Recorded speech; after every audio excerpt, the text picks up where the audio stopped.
Hello, I'm Seth Wright with Driving Uncurbed. Today I'd like to talk to you about police radar and radar detector theory. So police radar is actually Doppler radar, meaning it's looking for a shift in the reflected radar pulse. But the shift is actually very small, as can be seen in this X-band example. So X-band is approximately 10.5 gigahertz. But it works out to be, the shift works out to be about 31 hertz per miles per hour. So at 50 miles per hour, you're only getting a shift of 1550 hertz out of 10.5 gigahertz, which is only a change of 1.47 times 10 to the minus 7, or approximately 1 part in 10 million. You might ask, how can you possibly detect such a tiny shift?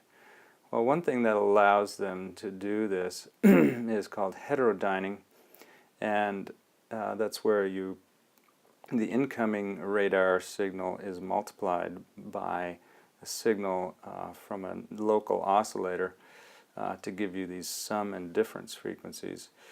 The sum frequencies, of course, are very high and can easily be rejected, and the difference frequencies are down in the megahertz, so they're easy to work with.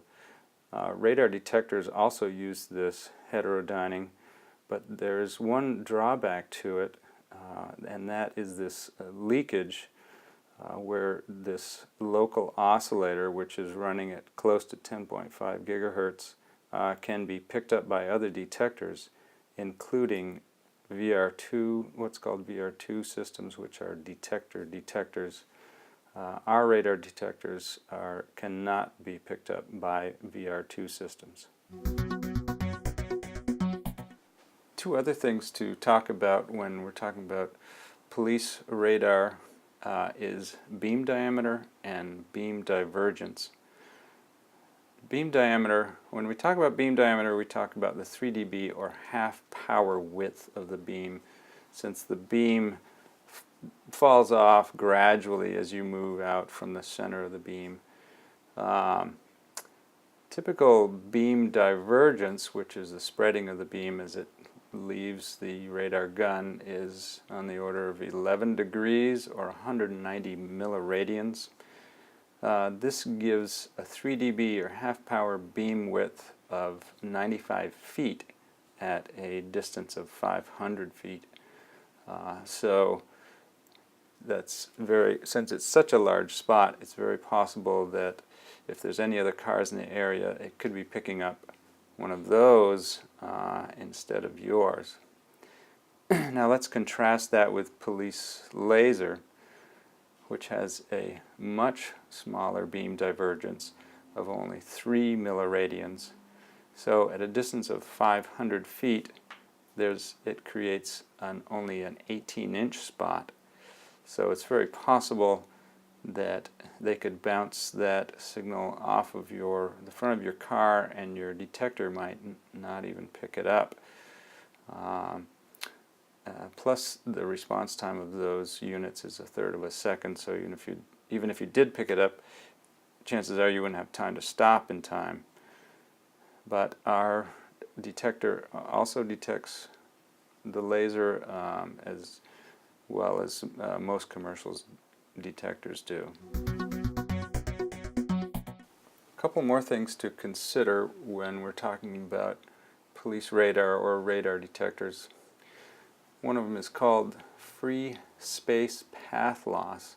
So this is the loss of signal strength in a radar wave traveling in a straight line.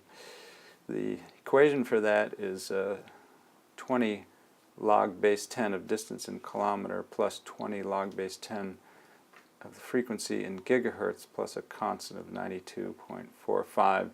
This is for 24 gigahertz, which I think is a K band. So 1,000 meters, so 1 kilometer free space loss in this case is 120 dB, or 1 times 10 to the minus 6. So in other words, 1/1,000,000th of the original transmitted power at a kilometer. So this doesn't even account for the reflection losses that you get. So in other words, the receiver needs to be very sensitive, and the signal-to-noise ratio must be very high. Same with the radar detector in your car. Detector sensitivity is the other thing, typically on the order of 100 dBm, or in other words, it can detect a signal as small as 1 × 10⁻13 watts, which is 0.1 picowatt. Okay, thanks for watching. Please tune in again to drivinguncurb.com for more informative videos on other interesting automotive products. Thank you.